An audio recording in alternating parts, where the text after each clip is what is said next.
Assalamualaikum warahmatullahi wabarakatuh. Alhamdulillahirabbil alamin wassalatu wassalamu ala asyrafil anbiya'i wal mursalin sayyidina Muhammad wa ala alihi washabbihi ajma'in. Rabbi shrah li sadri wa yassir li amri wahlul 'uqdatam min lisani yafqahu qawli amma ba'du. Kita sama balik kitab kita ni, kitab Tafsir Azhar karangan Dr. Hamka jilid kelima. Kita ni tengah baca surah Yunus ayat ke 62 hingga 64, 3 ayat 62 dan 3 64 ni. Tadi kita tak habis lagi, sebelum ni kita dah baca siapakah wali Allah lah, sifat-sifat wali Allah. Sekarang ni kita nak bincang pula makna wali berubah. Masa tak habis lagi ayat 3 ayat tu panjang, perbahasan wali ni panjang dah. Okey, makna wali berubah pula, itulah yang dimaksudkan dengan wali ataupun aulia. Wali-wali lah, jamu aulia ni dalam Al-Quran ni, iaitu orang yang beriman, beramal soleh dan bertakwa. Tu maksudnya bukan gila kau, bukan keramat. Maksud orang beriman, amal soleh, takwa. Ia terus melatih diri dalam ibadah. Hak tu masuk wali, bukannya masuk wali ni keramat. Tidak mesti keramat, tidak wajib keramat ni. Istiqomah, kalau nak kira keramat, istiqomah lebih baik dari 1000 karamah lain lah. Istiqomah tu satu karamah yang lebih baik. Ada keramat boleh terbang lah, tembuh lah, jalan atas air lah. Gapo ikut lah. Beli Mekah semalam lah tak. Tu kau debit lah kodi. Kalau betul keramat, tak akan nipu bangang lah. Banyak cerita nipu dah. Tapi hak lebih baiknya, orang wali, hak sungguh wali ni, dia amal soleh, berterus bertakwa. Dah jaga mulut, tidak kata wababi ke apa, tak ada dah. Terus melatih diri dalam ibadah, tak berhenti ibadah. Bila kita pergi ke hulu pangkal agama, iaitu Al-Quran, kita punca-punca sumber agama, kita pun dapat keterangan yang sejelas inilah. Dan ini pun pegangan dari sahabat-sahabat Rasulullah dan ulama-ulama salah dahulu. Tu yang ulama salah dulu pihak wali ni. Bukan dia pihak wali ni orang gila dah. Bukan pihak wali ni pelik-pelik dah. Jadi dia pihak wali ni, cara dia kita amal soleh, takwa, terus melatih diri ibadah, beriman dah. Tu yang Al-Quran ada ajar dah. Tidak pelik-pelik. Ni duk cerita tak wali, tak ada ingat ke cerita pasal amal soleh juga, duk cerita pasal keramat. Tu bukan cara dia je. Tetapi kemudian setelah di sekitar kurun-kurun ketiga Hijriah dah, 300 Hijrah lebih-lebih dah, setelah timbul berbagai-bagai macam gerakan tasawuf, timbullah erti yang lain dari kalimah wali tu. Dia bertafsir wali tu lain dah, yang sudah sangat jauh menyimpang daripada maksudnya yang pertama. Maksud yang pertama tadi dah, soleh, bertakwa, istiqamah, ibadah lah gitu. Tapi hilang ada maksud tu. Dah. Yang jelas nyata dalam Al-Quran tadi hilang dah. Maksud pertama, dikatakannya bahawasanya yang disebut waliullah tu ialah manusia istimewa yang sangat tinggi darjatnya dan berkuasa atas seluruh alam ni. Nak jadi wali naubah laga apa dah. Nak jadi hak pergi mandak ketuhanan pula. Tukar wali dah. Jadi istimewa darjat, cara kau tinggi darjat tu wali, bukan cara kau istiqamah amalan tu, cara kau darjat tu wali ni keramat lah, lebih hak. Dan berkuasa atas luar alam ni, hak ni duk cerita dah. Boleh makan pisau, singa makan pisau lah, macam-macam dah. Boleh menahan jalan matahari, boleh dengan isyaratnya saja menahan air sungai mengalir. Nak jadi Tuhan belaka, kita ada kerja yang lain dah. Boleh pula tiap-tiap hari Jumaat sembahyang Jumaat di Masjidil Haram dan tahu sekeliling Kaabah. Walaupun tempat tinggalnya di Pulau Jawa dan Sumatera Mesranya. Duk cerita benda begini ya. Daripada mulut ke mulut dah. Tersebutlah dalam kitab Manaqib Sayyid Abdul Qadir Jalani. Banyaklah. Sayyid Abdul Qadir Jalani ni, kalau kira akidah kitab dia tu, Uniyah sendiri berkitab dia cerita akidah salah, akidah Wahabi tu dah. Tapi kitab dia pun banyak hadis-hadis lemah dan palsu nak gana dah ditasawuf. Cumanya dia ni memang orang yang dia apa kata, hebat lah dari segi menyentuh hati ni. Ramai dia terus kesan dengan dakwah dia lah, sehingga orang anggap dia tok wali lah, gitulah dah. Bahawa pada setelah hari Syekh Abdul Qadir ni, ada seorang yang sangat fasik meninggal dunia lah. Selama hidupnya tidaklah orang ini mengerjakan agama dan tidaklah dia mengerti segala kewajipan agama. Yang diketahuinya hanya satu saja, iaitu bahawa Sayyid Abdul Qadir Jalani wali kutub yang paling besar. Tu dia tahu dah. Semaya bel tak cakap apa tak cakap, tahu Abdul Qadir Jalani wali kutub. Tu je. Kalau Muhammad disebut Khatamul Anbiya, maka Sayyid Abdul Qadir Jalani ni dikatakan Khatamul Anbiya, Khotem penamak wali-wali nak. Pokok sufi kata gitu, tapi dah sekali tu boleh wali lain dah. Pas zaman ni ada kata wali lagi. Walaupun kata khataman auliya dah nak.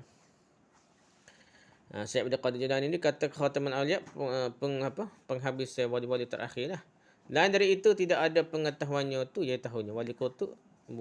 Dah. Lepas tu khataman auliya. Dia pun meninggal dunia lalu dimasukkan ke dalam kubur, maka datanglah mereka nakir menanyakan hal-hal yang akan ditanyakan setelah manusia masuk ke dalam kubur. Ke dalam alam kubur ditanyailah, siapa Tuhan engkau? Dijawabnya Abdul Qadir Jilani. Dari kubur jawab Tuhan tu Abdul Qadir, ma rabbuka Abdul Qadir. Ditanyai pula siapa nabi engkau? Dia pun menjawab Abdul Qadir. Ditanyai pula siapa imam engkau? Dia pun menjawab Abdul Qadir. Nah. Habis kau Abdul Qadir. Ditanya pula apa agama engkau? Dia pun menjawab Abdul Qadir. Abdul Qadir Jilani lah. Pendeknya sekali pertanyaan dia jawabnya Abdul Qadir. Tahu mana cerita-cerita rekod lah. Kata. Mana boleh tahu malaikat cerita malaikat ni. Maka bingunglah kedua malaikat itu. Lalu keduanya melaporkan kepada Tuhan Allah. Akan dipengapakan orang ni. Sebab apa lah orang ni gini ni. Dah. Tolong jawab. Tanya ke apa Tuhan pun jawab Abdul Qadir. Nabi pun jawab Abdul Qadir. Maka bersabdalah Tuhan dah. Cerita ni dah. Syurgalah tempat orang itu sebab dia telah mencintai waliku. Cerita dia kitab dia. Ni nakal. Stay nakal buku dia kitab kat tu. Dari kitab ada kat nakal. Hak ni. Dia pedoh nak. Dan banyak lagi cerita lain dalam manaqib itu yang untuk menerima kebenarannya hendaklah terlebih dahulu kita membawakan kepercayaan kita kepada wahyu Tuhan sendiri dalam Al-Quran dan sabda dari Nabi kita dalam hadis-hadis. Sebelum kita nak percaya, nak pergi ke apa. Dalam manaqib ni, manaqib Abdul Qadir Jilani lah. Tersebar kitab Yusuh ni. Cerita Kamat Abdul Qadir Jilani ni termasuklah cerita ni dah. Saya esok sampai saya tak dia baca lah. Ni pun ada lah kitab dia ada cerita Kamat Abdul Qadir Jilani ni. Antara cerita je ni lah. Nak terima kebenaran dia kena cek dengan Al-Quran dan hadis. Bukan kita kira tok guru kita kak. Nabi gilah kanan, tok guru kita gilah kiri, kita pergi ikut tok guru kita. Tok guru kita tahulah betul salah tu tak. Ada benda, ada sebab jangan gitu. Nakal dari kitab ulama dah. Nakal daripada kalangan ulama ke apa tak boleh main buah tu. Ulama ni ada salah, ada ngegar, ada tak khabar, ada macam-macam manusia dah. Kena tengok sesuai dengan Al-Quran dan Sunnah. Kalau kufur tak kata kalau Nabi pergi kanan, tok guru kita pergi kiri tu kalam kufur. Asal zahir dia kafir lah. Asal dia tapi kita tak tuduh kafir ni kena tanya dulu dia pun belik-belik kot lain tu tak boleh kata dia kafir nak kan ada tapi benda tu asal-asalnya kalam tu kufur dan tidak menghormati Nabi SAW, menghinakan Nabi dah. Walaupun dengan maksud yang betul dah. Dan hendaklah terlebih dahulu dibukukan ayat 49 di atas tadi. Kita buku dah. Iaitu bahawa Nabi SAW sendiri mengakui bahawa beliau tidak menguasai manfaat dan mudarat untuk dirinya sendiri. Nabi sendiri pun dia kata tak boleh kuasai manfaat mudarat masa hidup lagi. Pas mati pun ayat tu lah pakai juga. Nabi tak ada manfaat, tidak ada kuasa manfaat, tidak kuasa mudarat. Siapa mati, siapa dia kubur pun serupa Nabi ayat gitu dah. Dia berkuasa sungguh hanya Allah SWT. Orang-orang je ni dia berasa Tuhan ni bodoh, tak cerdik, tak hebat mana. Paksa suruh tugas ke Tuhan ni kepada tok wali dah. Jadi macamlah dewa-dewa Tamadun Yunani dulu lah. Zeus lah gapo dah. Macam-macam Tuhan kecil, Tuhan gapo ni yang anggap Tuhan ni pun manusia yang tidak boleh berkuasa 100% kena suruh kepada mandat pada Tuhan-Tuhan kecil. Ni menyakitnya. Dalam kitab Manaqib Syekh Saman di Madinah. Ni pun suruh antara tarik yalah jalur dia siapa ke ulama-ulama kita ni Syekh Saman di Madinah ni. Manaqib Syekh Saman pula cerita-cerita tentang Syekh Saman lah. Disebutkan pula bahawa kalau kapal hendak karam panggilan ya Saman saya akan selamatlah daripada tenggelam. Cerita Syekh Saman tangan besar boleh selamat kapal lah pergi kapal tak tenggelam macam-macam lah. Kalau kita cerita sufi ni banyak cerita ni. Masalah mereka cerita situ dengan tidak ada rasa syirik, tidak ada rasa bersalah pun. Orang baca guna, orang jadi sesat ke kafir ke, menganggap Syekh Saman ni jadi Tuhan kecil ke, relate je. Tak ada terega apa. Lepas tu dia berilah. Itu adalah apa? Serupa makan panado, makan ubat. Karutlah apa kata makan ubat dan panado tu benda zahir. Benda pun Allah suruh, Al-Quran pun suruh, hadis pun suruh, kita ikhtiar lah. Hak cerita pasal ni, cerita benda gaib, kait dengan wali ni jadi Tuhan kecil beri mandat ketahanan. Ni bahaya, boleh jadi syirik. Cerita-cerita wali semacam ini pun sangatlah banyak tersebar di Indonesia. Menurut orang Aceh, Indonesia berat lagi pada Malaysia ni, cerita wali ni. Menurut orang Aceh, Syekh Abdul Rauf Al-Fansuri adalah waliullah yang sangat besar. Ketika dia berhadapan dengan gurunya Syekh Muhammad Al-Qushashi, ni pun sudah kitab-kitab Jawi ke apa dah. Dalam negeri Madinah Al-Munawwarah lah. Dah. Kalau kita tengok kitab Jawi kita ada sebut lah. Syekh Muhammad Al-Qushashi ni lah. Jadi Tok Guru dia telah bertandinglah wali-wali. Tanding lah. Memperlihatkan keramat masing-masing. Keramat ni macam kehendak Tok Wali dah. Sedangkan kalau kita bincang ngaji. Kalau kita ngaji, keramat ni bukan dia usaha, bukan ikhtiar. Dia bukan dia sama. Itu pun dengan izin Allah. Macam mukjizat juga. Mukjizat bukan Nabi boleh tunjuk sama. Dia Allah suruh tunjuk ataupun masa tunjuk suruh buat gini baru jadi lah. Mukjizat pun atas kehendak Allah. Masa tertentu bukan sama-sama. Mukjizat pun, keramat pun gitu juga dah. Bukan dengan ilmu. Bukan dengan ilmu ikhtiar ada dia. Dia benda kurnia Allah SWT. Tiba-tiba nak tanda macam keramat tu tak wali. Boleh kuasai, boleh kontrol dah. Maka tersebutlah bahawa seketika gurunya menanyakan apakah buah-buahan yang paling ganjil di Jawi di Indonesia dah. Tu guru dia, Al-Qushashi. Beliau menjawab ialah durian lah, paling ganjil. Dia ni siapa dia? Syekh Abdul Rauf Al-Fansuri lah. Lalu gurunya menyuruh menghadirkan durian itu di saat itu juga. Jadi Tok Guru kata, waktu ambil durian dah ni lagi. Selalu dah. Suruh Syekh Abdul Rauf Al-Fansuri lah. Lalu gurunya menyuruh menghadirkan durian itu saat itu juga. Maka beliau memasukkanlah tangan kanannya ke dalam lengan bajunya yang kiri. Lalu dikeluarkanlah durian dari lengan jubah itu. Nak tunjuk dia keramat dah. Cerita orang Jawa tentang Wali Songo. Wali Songo banyak lagi cerita dah. Lebih melebihi hebatnya kalau kira dengar cerita Wali Songo dah. Tak ke kalah lah. Dengan Portugis ke apa dah. Dengan Belanda ni dengar cerita Wali Songo ni.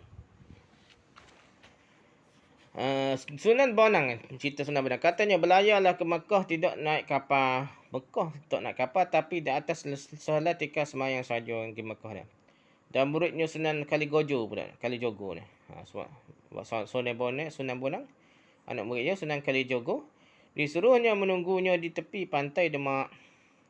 Maka sampai 3 tahun Sunan Kalijogo itu menunggu gurunya pulang. Tidak makan dan tidak minum. Hanya duduk tafakur sambil zikir sehingga beliau fana. Tak makan tak minum 3 tahun dah tunggu Tok Guru dia kononnya dah. Sambil zikir sehingga beliau fana dah, mati ke apa. Ketika gurunya datang kembali, didapatnya telah tumbuh pohon bambu di atas debu. Yang terkumpul menimbuni badan Sunan Kalijogo itu. Siapa-siapa tengok anak murid dia penuh lah. Pohon ada pokok atas pala lah. Atas badan Sunan Kalijogo. Maka terpaksalah diminumkan air kerak ke dalam mulutnya supaya dia jangan mati kerana akan terkejut perutnya menerima nasinya. Masak air sikit-sikit ni dah. Cerita dia lah. Ketika penulis tafsir ini ziarah ke kubur Syekh Burhanuddin di Ulakan, daerah Pariaman, Sumatera Barat, tahun 1907 dia ziarah. Syekh Burhanuddin di Ulakan. Bertemulah di sana berpuluh-puluh orang mendakwakan dirinya bermukim di kuburan itu memohonkan berkat beliau. Bakal duduk di kubur tu.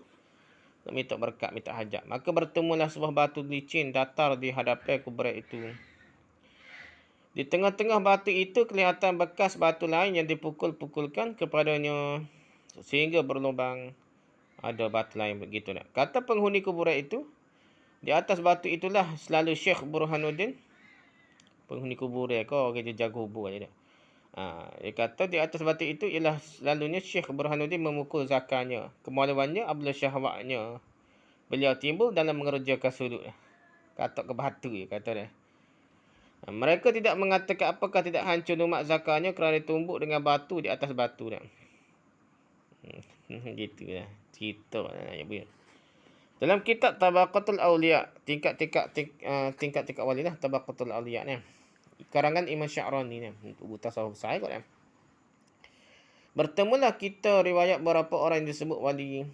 Kita wali pun banyak juga. Tabaqat Awliya kan, tingkat-tingkat wali ni.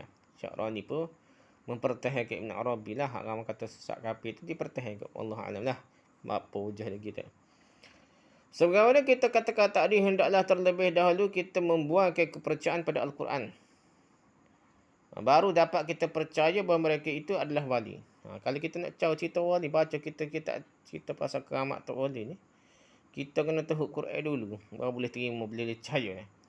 Misalnya Imam Syarani meriwayatkan bahawa ada seorang wali yang bernama Syekh Sya'ban Al-Majzub. Gila dah. Selalu bertelanjang. Dia kata wali telanjang ni. Al-Majzub yang gila. Selalu bertelanjang. Dan yang ditutupnya hanyalah sekadar dua kemaluannya sahaja dengan kulit. Dan ada pula seorang wali majzub, wali gila ni, yang lain bernama Syekh Ali Wahish, yang sangat banyak keramatnya. Tak ada kerja lain. Tok wali ni mesti keramat ni. Bukan Tok wali ni ibadah kuat, kita nak tiru amal dia kuat tak. Dia gila dia. Beliau itu selalu berdiri di hadapan rumah pelacuran. Wali Tok wali ni, Syekh Ali Wahish ni, pergi rumah, di hadapan rumah pelacuran, menunggu orang-orang yang datang berzina dengan perempuan pelacur. Setelah mereka itu keluar, lepas keluar berzina, beliau berkata, berdirilah supaya aku beri engkau syafaat, terhapuskan dosamu. Dia gila jawab gitu. Berdirilah supaya aku beri engkau syafaat dan hapuskan dosamu. Artinya wali itu jadi pelindung para pelacur. Tu cerita wali. Dia tak rasa pelik. Jadi seolah Tok wali tu, tugas dia menghapuskan dosa para pelacur. Tubik lepas zina sudah baru ayat gitu dah. Tu Tok wali. Dah tanja bogel. Bawa gila dah. Tersebut pula dalam manaqib Sayyid Abdul Qadir Jailani ni. Cerita pasal Sayyid Abdul Qadir Jailani ni, bahawa pada suatu hari adalah salah seorang murid beliau meninggal dunia. Sangatlah sedih hati ibunya, ibu budak murid itulah, ibu kepada murid Abdul Qadir Jailani ni, kerana kematian anaknya yang sangat dicintainya itu, sehingga dia datang mengadu pada Sayyid Abdul Qadir Jailani. Melihat perempuan itu menangis, jatuhlah iba kasihan dalam hati Sayyid, sedangkan roh murid itu telah dimasukkan ke dalam sebuah peti penyimpanan roh yang dikumpulkan oleh malaikat buat segala arwah, segala roh-roh yang diambilnya pada hari itu, dan dibawanya terbang ke langit. Cerita ngoyak itu. Melihat malaikat itu telah terbang membawa peti roh itu, dikejarlah dia oleh Sayyid. Ya abak je malaikat maut. Iaitu beliau terbang ke udara mengejar malaikat maut. Terbang dah. Meminta diserahkan roh muridnya itu kepada beliau, akan dikembalikan pada jasadnya yang sedang terlantar di rumah, belum dikubur lagi. Tetapi malaikat maut tidak menyerahkannya juga. Lalu disentaknya peti itu oleh Sayyid dari pegangan malaikat maut sehingga terlepas. Maka berterabulanlah sekalian arwah-arwah yang ada dalam peti itu pulang kembali kepada jasad mereka masing-masing. Sehingga bukan murid itu sahaja yang kembali hidup, melainkan sekalian roh yang ada dalam peti itu kembali pulang ke jasadnya masing-masing dan semua hidup kembali. Cerita hebat tu wali kan. Salah kat percaya benda-benda pelik ni. Hal lagi pelik lagi kuat percaya tak masyarakat kita ni. Kita pelajari dari dalam Al-Quran tentang mukjizat Nabi-Nabi. Setiap kita baca kisah mukjizat yang sahih itu dalam Quran, sahih lah tak? Kita melihat jelas bahawa Nabi-Nabi dan Rasul-Rasul itu tidaklah berkuasa, tidak sanggup melakukan sebagaimana dikuasai oleh Allah. Sumpah Musa, walaupun 2-3 kali tongkatnya telah menunjukkan keganjilan, tongkat Nabi Musa walaupun dia jadi mukjizat dia, tu pada atas arah Tuhan, nak lepas masa mana, dia nak batu, nak suruh tubik air ke masa mana, nak belah laut pun dia tak tahu nak apa tongkat dia tu. Allah kata suruh katak laut. Bukan dengan kuasa dia, dengan kuasa Allah je kan. Mukjizat lah. Jadi kuasa Allah sebenarnya. Seumpama Musa walaupun dia 3 kali tongkatnya telah menunjukkan keganjilan, namun tiap-tiap dia terdesak seumpama akan menyeberangi lautan Kulzum, menyeberangkan Bani Israel lah. Lautan tempat Fir'aun tergelar tu lah. Lautan Kulzum. Masa nak seberang Bani Israel tu, atau seketika Bani Israel meminta agar diberikan air minuman, tidaklah Musa terlebih dahulu dapat berbuat apa-apa. Nabi Musa tak tahu. Ni pakai tongkat tak tahu nak katak laut ke apa. Dia terima wahyu baru katak laut. Nak katak batu pun dia tak tahu. Nak gana air tak ada ni kota ni. Dia dapat wahyu daripada Allah supaya katak batu baru katak ni. Barulah tongkat itu menghasilkan yang ganjil-ganjil lagi setelah datang perintah Tuhan dulu kepada Musa. Bukan atas kehendak Musa, atas kehendak Tuhan. Perintah Tuhan. Misalnya, pukullah tongkatmu ke laut. Tu arahan Allah pada Nabi Musa. Atau pukullah tongkatmu ke batu dah. Jadi 12 mata air tubik kepada Bani Israel. Dan sebagainya, semua tu dengan arahan Tuhan dulu dah. Tetapi bila kita baca cerita-cerita tentang wali-wali dalam kitab-kitab dongeng, dalam sesuatu tasawuf yang sedemikian. Nyata sekali bahawa wali atau awliya itu dianggap sebagai Tuhan di samping Allah. Kalau kita baca tu jadi Tuhan lah. Tuhan kecil ataupun diberi mandat ke Tuhan ni. Lebih tinggi martabatnya daripada rasul-rasul dan nabi-nabi. Nabi-nabi sendiri pun Nabi Musa tidak buat sendiri, dia buat tu atas arah Tuhan baru jadi. Bukan dia kata, aku nak belah laut, katak laut pakai jadi. Tak. Allah suruh dia pukul laut, baru pukul. Tu Nabi, Rasul lah. Tak ada dia dengan kehendaknya sendiri dah. Ni Tok Wali ni agak gitu. Lain lagi tu tak. Dia bukan merasai kehebatan Allah. Merasai kehebatan orang yang terima sifat ketuhanan, Tuhan kecil ni. Tu masalah tasawuf dia. Banyak kayak gitu dah. Pengikut-pengikut Syekh Ahmad Rifai di Mesir percaya bahawa Syekh Ahmad Rifai berkuasa menghidupkan dan mematikan. Siapa tak tu ya? Dah, tu Mesir ni bukan orang kita, bukan orang Malaysia, bukan orang Indonesia dah. Ahmad Rifai ni dia katanya boleh menghidupkan dan mematikan, membahagiakan orang atau menyesarakan orang, mengkayakan orang atau memiskinkan orang, dan beliau telah sampai ke maqam yang menyebabkan sekian langit yang 7 tingkat itu ada di bawah kakinya. Nak jadi Tuhan dah. Bukan dia, sebenarnya anak murid dia akad dia tu dah. Pengikut dia akad dia pun nak jadi Tuhan dah. Dalam kitab Bahjatul Rifa'iyah disebutkan bahawa sementara masih hidupnya Syekh Ahmad Rifai pernah menjual setumpak kebun yang ada dalam syurga kepada murid-muridnya. Jual kebun dalam syurga tu jual ke anak murid dia, Syekh Ahmad Rifai. Dengan ditentukan bahawa di sebelah timur berbatas dengan kebun si Anu, di sebelah barat, utara dan selatan dengan kebun si Fulan. Begitu dah, sedek ke. So syurga tu paling debit 10 kali besar dunia. Nak bagi mana bersadok nah. Tapi nak gana ni cerita ngoja dia boleh tipu mudah-mudah ke apa, bodoh dah. Dalam kalangan ahli tasawuf itu disebut lagi tentang wali yang paling tinggi, yang mereka namai kutub. Wali kutub atau ghaus. Tempat minta ghaus ni, minta tolong ketika susah ni. Dalam kitab At-Ta'rifah karangan Al-Jarjani, dalam kitab Jami'ul Usul.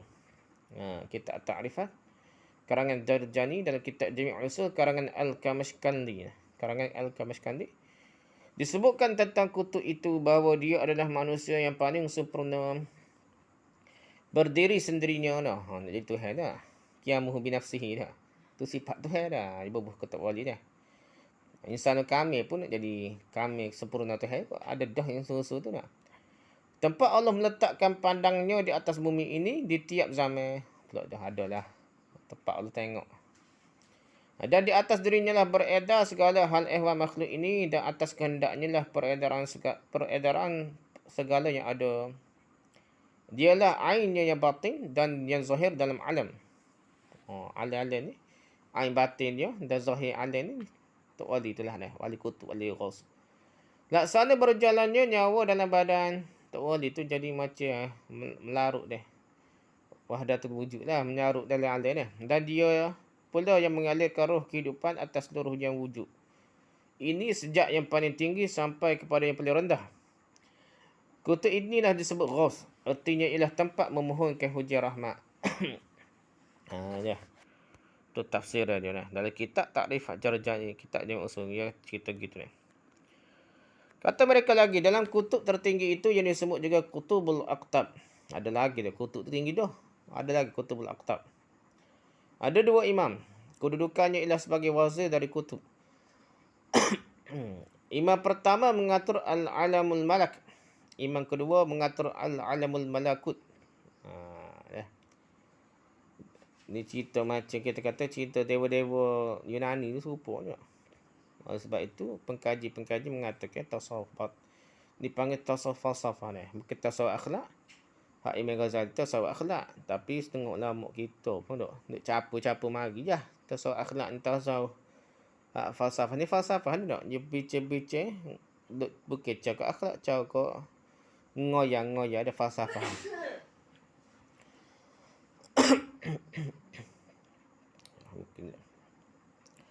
Di bawah 2 imam itu terdapat lagi Al-Autad. Di bawah kutub dia. 2 imam itu ada Al-Autad ni.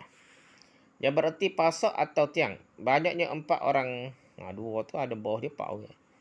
Kata mereka jika kutub al-waqti meninggal, kutub al-waqti pula. Naiklah seorang di antara autak itu menggantikan kedudukannya.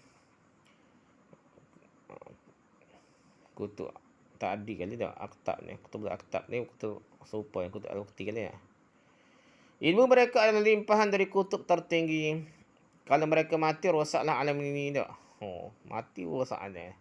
Sebab itu yang di bawah segera menggantikan tempatnya. Di bawah atap ialah abda. Bawah atap tak ialah abda. Sebanyak 40 orang. 22 orang berkedudukan di Syam. Dan 18 orang berkedudukan di Iraq. Yang di bawah itu ialah Al-Nujaba. Jamak dari Najib. Martabatnya di bawah dari abda. Nujaba bawah daripada abda. Bilangan 70 orang. Dan kedudukannya ialah di Mesir. Semua ni ia ketahan kecil lah. Dia sama-sama kuasa kemandak ketahan itu belah ke bawah ni. Siapa ke 70 orang ni. Di bawah itu ialah Nuqaba. Lepas abda tu. Lepas abda dah. 40 orang, 20 orang di Syam, 14 di Iraq. Nujaba ni tak. Di bawah abda ni. Bilangan 70 orang. Lepas Nujaba, ada pula dipanggil Nuqaba pula. Kata jamak dari Naqib. Usrah-usrah Naqib tu. Ketua Naqib dipanggil tu lah. Bilangannya 300 orang lagi. Yang 300 orang itulah yang mengeluarkan segala isi perbendaharaan bumi. Nak jadi Tuhan belaka lah. Nak jadi malaikat ke Tuhan. Masalahnya. Nak jadi Tuhan, malaikat ni ikut arah Tuhan. Ikut akidah Islam kan. Tapi perempuan ni tak perlu arah Tuhan. Orang boleh minta terus dengan Tok Wali kan. Tak payah minta Tuhan tu. Minta dengan Tok Wali. Macam minta makan penado ubah. Macam minta tolong daripada siapa-siapa. Doktor ke pemir. Yang agak gitu je. Alim ghaib yang boleh bertukar dengan Tuhan ni. Yang agak dia kata lah gitu padahal dia nak kata Tuhan dah Tuhan kecil. Tapi dia takut orang kata kafir kan. Dia kata gitu dah. Supaya dia makan penadu. Padahal benda tu jelas terang syirik. Ni bukan Islam ni kafir ni nak. Bahaya ni. Dalam kitab Futuhat dari Ibn Arabi. Futuhat Al-Makiyah ni. Tak siapa Fusus Haikam lagi. Fusus Haikam lagi beratnya. Futuhat dari Ibn Arabi ni dikatakan bahawa salah seorang dari imam yang menjadi wazir dari Kutubul Aktab. Ketua dah dari Kutubul Aktab wazir ni. Menteri ya. Wazir dari Kutubul Aktab. Itu ialah Nabi Khidir. Salah seorang dah. Nabi Khidir ini pun disebut Mudawil Kalum. Artinya ia akan mengobati segala hati yang patah. Dan dia tidak pernah mati-mati Nabi Khidir ni kata dia. Dari Kutubul Aktab ni. Dah peringkat tinggi dah. Salah seorang tak dah. Bukan dua orang tak ni salah seorang dah. Itulah kitab-kitab nak kalam ulama kat nakah ni boleh faedah ni. Dah boleh faedah. Rasa akidah ability ni. Tu baru kitab Futuhat dah tak berat lagi. Kitab Fusus Al-Hikam berat lagi dah.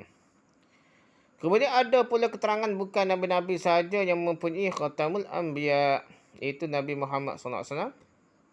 Bahkan wali-wali pun mempunyai Khatamul Awliya. Penutup dari segala wali-wali nak lawan Nabi ni lah. Dan beberapa orang yang mengakui dirinya lah yang Khatimul Awliya. Ada semua ni. Tiap-tiap guru tasawuf tarekat ni ada tarekat tertentu yang mengaku dia Khatimul Awliya. Tijani pun mengaku juga dah. Nulis saya Qadir Jalani. Lepas tu ada pula hak lain mengaku pula. Ibn Arabi mengakui bahawa dia lah Khatimul Awliya. Ibn Arabi sedikit tu lepas Syekh Abdul Qadir Jalani dah. Mengaku juga dah. Tetapi penganut ajaran tarekat Qadiriyah berkeyakinan bahawa yang Khatimul Awliya ialah Syekh Abdul Qadir Jalani. Orang lain pula ada pula dah. Kemudian itu mereka mempunyai kepercayaan pula bahawasanya wali-wali dengan berbagai-bagai ragam nama dan tingkatan itu di bawah pimpinan kutub tertinggi mengatur alam ini dalam satu dewan batin. Serupa dengan dewan Zeus, dewan apa ni? Dewa Din lah, Tamada Yunani ni. Ia Tuhan dia ada atas langit ni, dia anggap macam dewa lah, dewan dewa ni. Serupa yang kata dah, Platonisme kata dah. Mengatur alam dalam satu dewa tak bukan kuasa Tuhan dah. Maksud Allah suruh mandak daripada dewa-dewa ni ataupun kutub-kutub. Tok wali ni. Betul-betul serupa ni. Dengan pimpinan kewalian tertinggi ini diterangkan oleh Ad-Dabbagh dalam kitabnya Al-Ibris. Dewan pimpinan kewalian tertinggi ini diterangkan oleh Ad-Dabbagh dalam kitabnya Al-Ibris bahawa tempatnya bersidang ialah di dalam Gua Hira, tempat yang sekupu ni. Tempat Nabi sallallahu alaihi wasallam mula-mula menerima wahyu. Dah. Tempat tapo kira patutnya bahit tapo ni. Kutub tertinggi duduk di luar gua. Makkah terletak di belakang bahu kanannya. Dan Madinah di hadapan lututnya yang kiri. Dan 4 orang kutub yang di bawahnya duduk di sebelah kanannya. Di sanalah dibicarakan apa yang akan dilakukan dalam seluruh penjuru dunia ini buat besok hari. Bicara nak apa besok hari dah. Anggota-anggota majlis wali itu bersidang setiap malam. Dan semua mesti hadir dengan tidak dibatasi oleh ruang atau waktu. Mari berlaku. Mereka datang dari penjuru mana saja dan pergi ke penjuru mana saja melalui padang, laut dan gunung tidak terhambat-hambat. Tidak terhalang. Inilah cerita-cerita dalam kitab ni nak. Takor kitab ni boleh faedah lah. Tasawuf, falsafah ni. Masalah ni tahulah ngaji sampai PhD pun ada ni cara kita kata karut setara ni pun percaya lagi. Percaya jugalah masalah ni nak. Penceramah terkenal berapa kita nak cerita pasal Wali Abdal lah apa di Syam di Syria ni ada tempat dia dah. Ada atas bukit ni. 40 orang Wali Abdal duduk situ macam-macam. Dia percaya masalah ni. Ustaz kita dah. Menurut kepercayaan setengah penganut tasawuf, martabat wali lebih tinggi daripada martabat Nabi. Setengah penganut tasawuf cerita wali ni lebih daripada Nabi. Tersebut dalam salah satu ucapan Abu Yazid Al-Bustami dia, guru besar lah tasawuf peringkat awal ke. Dia katakan apa? Kamu mengambil ilmu kamu dalam keadaan mati dari orang-orang yang telah mati. Tetapi kami mengambil ilmu kami dari yang tetap hidup dan tidak mati-mati. Ambil terus dengan Tuhan ko ataupun Tok Wali, Tuhan kecil ni, Tuhan mandak ketahanan ko. Diberi mandak ketahanan tahulah dia kata terus direct. Tak payah melalui ilmu sanak ni. Setengah orang kata ke Wahabi dah. Memperlekeh untuk orang guru bersanak. Kalau kita tengok ucapan ni lah, memperlekeh ilmu bersanak. Bukan masalah sanak, ilmu bersanak. Ilmu ni mesti melalui guru je. Bukannya sanak-sanak tu sebagai tradisi dan juga untuk jaga ilmu, jaga kita lah. Tanggungjawab. Tapi bukan untuk nyoh, untuk tanggungjawab ni terbalik dia. Jadi berhujah belanja sanak. Sanak tu tak ada hujah. Sanak tu untuk tanggungjawab untuk menjaga tradisi ilmu Islam dan menjaga kitab-kitab ulama. Dan Abu Yazid juga yang berkata, Abu Yazid Bustami itulah. Dia katakan apa akan menyelami laut yang dalam dan Nabi hanya berdiri tepi pantainya. Jadi Tok Wali ni siapa laut ke dalam masuk dia. Ilmu yang pelik-pelik tu je tahu. Nabi-nabi ni atas darat je. Patah je. Ilmu syariat ni. Ibn Arabi berkata pula. Ibn Arabi tak ada lah. Ulamur rusum. Iaitu ulama yang mementingkan syariat saja. Ulama rusum ni ulama yang tulis ni lah. Rusum ni. Syariat sajalah. Mengambil ilmu dari khalaf kepada salaf sampailah hari kiamat. Sehingga kian lama hubungan keturunannya kian pupus. Tetapi awliya Allah, Tok Wali Allah, mengambil ilmu langsung dari Allah. Dan ditumpahkan Allah langsung ke dalam dada-dada mereka. Ibn Arabi kata direct dah. Macam terima wahyu lah. Tok Wali dia tak salah sikit apa dah. Mereka berkata lagi, Nabi menerima ilmu dengan perantara malaikat. Sedangkan wali menerimanya dengan tidak ada perantaraan. Nabi kena ada malaikat. Nabi tak tahu terus direct dah. Hak terus direct hanyalah Nabi naik ke langit. Itu pada Isra' Mi'raj. Hak lain tu semuanya melalui perantara malaikat dah. Tapi Tok Wali tidak hebat lagi daripada Nabi tu direct ya. Dengan Tuhan. Tuhan ke apa? Setan iblis dia tu lah Tuhan dia. Tuhan mana tak? Tuhan tak? Syekh Ali Al-Khawas. Syekh Ali Al-Khawas menceritakan bahawa pada suatu hari dia mengendarai keldainya. Kerana lambatnya dipukulnya lah keldai itu. Tiba-tiba si keldai mengangkat kepalanya lalu berkata kepada Tuan Syekh, pukul terus. Kerana yang engkau pukul ialah kepalamu sendiri. Artinya bahawa keldai itu mengatakan bahawa dia sendiri pun keldai.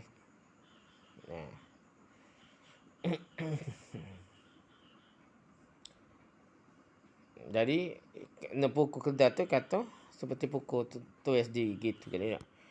Kata yang lain pula dah. Kecek ni keldai kononnya gitu nak. Kata yang lain pula. Pada suatu hari seekor ular jatuh ke atas badan Syekh Abdul Qadir Jilani sedang beliau mengajar. Tengah mengajar tu jatuh ular. Lalu berdirilah ular tersebut di hadapan beliau dan bercakap-cakap yang tidak dapat difahami oleh para hadirin sekalian kecuali beliau seorang. Inilah bahag kecek dengan Natal ni banyak dah Tok Wali dah. Mengalahkan Nabi Nabi Sulaiman dah. Oh boleh kecek. Siapa ke zikir dan dindun dan ada zikir. Ada dan dindun dan daniyah ni ada Tok Guru nama dia ada gelarnya dan daniyah dah. Sebab dia guru dia dengar semut berzikir dah. Dan dindun dah. Ngarut lah cerita tu dah tapi orang kapur ni masyarakat ni orang awam ni biasa dengar cerita gitu hak kagut tu tau. Oh ni ilmu hebat lah tu Tok Guru cerita kita kan. Tak ada sanak riwayat gapo dak Tok Wali cerita dah. Itulah habis terik lah. Lepas tu dua orang lain tak bersanak. Tu dua orang lain ambil ilmu tu ambil dia Quran hadis tanpa ulama. Dia fitnah lah pada hadiah tu. Ambil ni ulama tak ada Quran hadis tu, tolak tu Quran hadis ambil cerita-cerita Tok Wali ni. Tersebut pula dalam cerita yang lain bahawa seekor buaya menelan seorang anak kecil, buaya makan anak kecil. Lalu kelihatan oleh Tuan Syekh Ad-Dasuki. Tok Guru tasawuf juga dia. Tarekat dia. Syekh Ad-Dasuki nampak makan ke buaya budak kecil ni. Lalu beliau panggil buaya itu dengan suara keras. Dia panggil buaya ni. Mendengar suara beliau itu keluarlah buaya tadi dari tengah laut. Keluar. Lalu diletakkannya anak kecil yang telah ditelannya itu di hadapan Tuan Syekh. Dah. Cerita. Gitulah cerita-cerita ni banyak cerita jenis ni. Bercerita lagi Al-Qushairiyah. Bahawa sebatang pohon delima bercakap dengan Ibrahim bin Adham. Qushairi ni risalah Qushairiyah sahur dah. Lepas tu ya ada pohon delima tu. Sebatang pohon delima bercakap dengan Ibrahim bin Adham lah. Ibrahim Adham Tok Guru Sufi lah. Sufi yang terkenal itu. Pohon delima itu memohon dengan segala kerendahan hati kepada Ibrahim bin Adham agar sudi kiranya memakan buahnya. Buah delima dah. Tapi Ibrahim tidak mahu juga. Lalu pohon delima itu meminta tolong dengan perantaraan teman seperjalanan Ibrahim bin Adham. Sudi kiranya menyampaikan permohonannya kepada beliau supaya buahnya dimakan. Kerana perantaraan teman itu dikabulkanlah oleh beliau permohonan itu lalu dimakannya buah delima itu 2 buah. Ibrahim Adham ni. Cerita dah. Seorang sufi memancangkan tombaknya di bumi. Pacok tombak dia. Tiba-tiba datanglah seekor burung dan hinggap di atas puncak tombak itu. Lalu bercerita kepada beliau Tuan Syekh itu bahawa satu ekspedisi tentera Islam sedang berperang di negeri Rom. Tentera Islam itu mendapat kemenangan dan banyak membawa harta rampasan dan mereka akan kembali pada hari sekian. Lalu Tuan Syekh bertanya pada burung itu, engkau ni siapa? Burung itu menjawab, aku ini adalah bertugas menghilangkan segala perasaan duka cita dari hati orang yang beriman. Kecek ni burung ya. Gitu lagi perih tak? Diceritakan orang daripada Abu Ja'far Al-Awar bahawa beliau ini berkata, pada suatu masa aku berada di sisi Zinnun Misri ni. Lalu kami membicarakan tentang betapa besar kuasanya wali-wali terhadap segala sesuatu. Maka berkatalah Zinnun Misri. Tanda taat ialah bila aku perintahkan pada tempat tidur ini supaya dia berjalan mengelilingi ke 4 sudut rumah ini. Setelah itu supaya kembali ke tempatnya hendaklah segera dia kerjakan. Baru saja habis dia bercakap berkelilinglah tempat tidur itu sendirinya kepada 4 penjuru rumah itu. Setelah selesai dia pun kembali ke tempatnya semula. Ikut sendiri dah. Tika lembek dia berapa dah. Cerita ni kitab ni nakal agak boleh nakal ni lah. Baru sedap orang dengar kan. Penipu lara kan.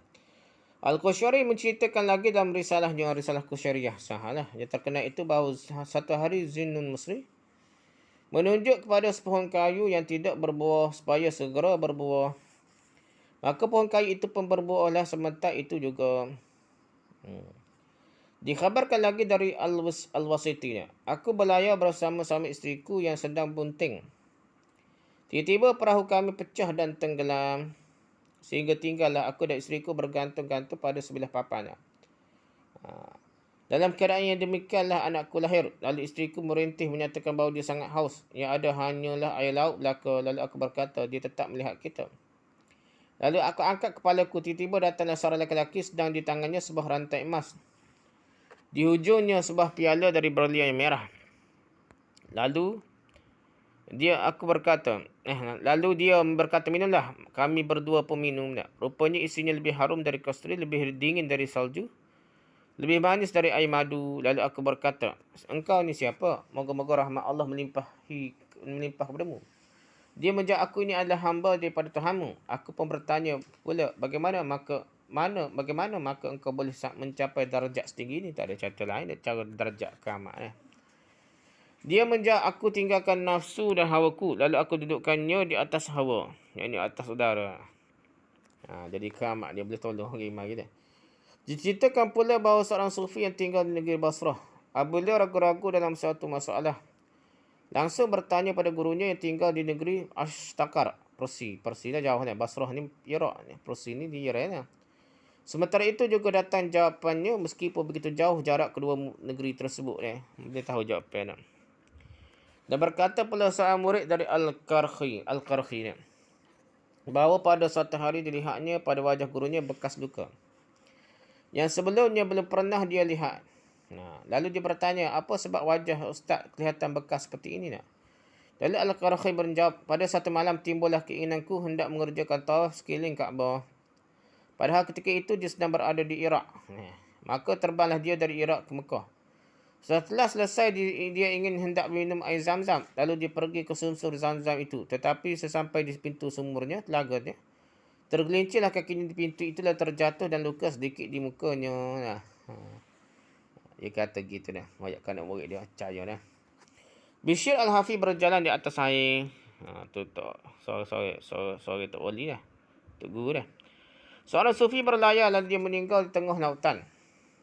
Maka penguasa kapal bermaksud hendak melemparkannya sebagaimana patutnya ke dalam laut lah. Takut busuk atas kapal. Tiba-tiba laut di sekitar itu menjadi kering. Laut jadi kering tiba-tiba dah. Dan terletaklah bahtera itu di atas tanah dasar lautan. Orang-orang pun terpaksa turun akan menggali kubur dan menguburkan beliau. Lalu beliau dikuburkan sebagaimana mestinya. Setelah selesai penguburan dan ditimbuni, berangsurlah air laut naik kembali. Dan naiklah orang-orang yang menguburkan sufi itu ke atas kapal. Dan kapal pun berlayarlah kembali dengan selamat sejahtera. Tanah dalam laut ni. Cerita kagut ni. Seorang pemuda berniat jahat hendak mencuri baju Syekh Ibrahim Al-Khawas. Lalu Tuan Syekh menentang mata penjahat itu dengan kerasnya. Tiba-tiba jatuhlah kedua mata penjahat itu. Tubik mata.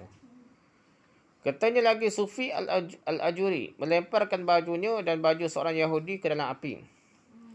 Tiba-tiba hanguslah baju Yahudi itu dan baju Tuan Syekh keluar dengan selamat. Keluar sendiri dah.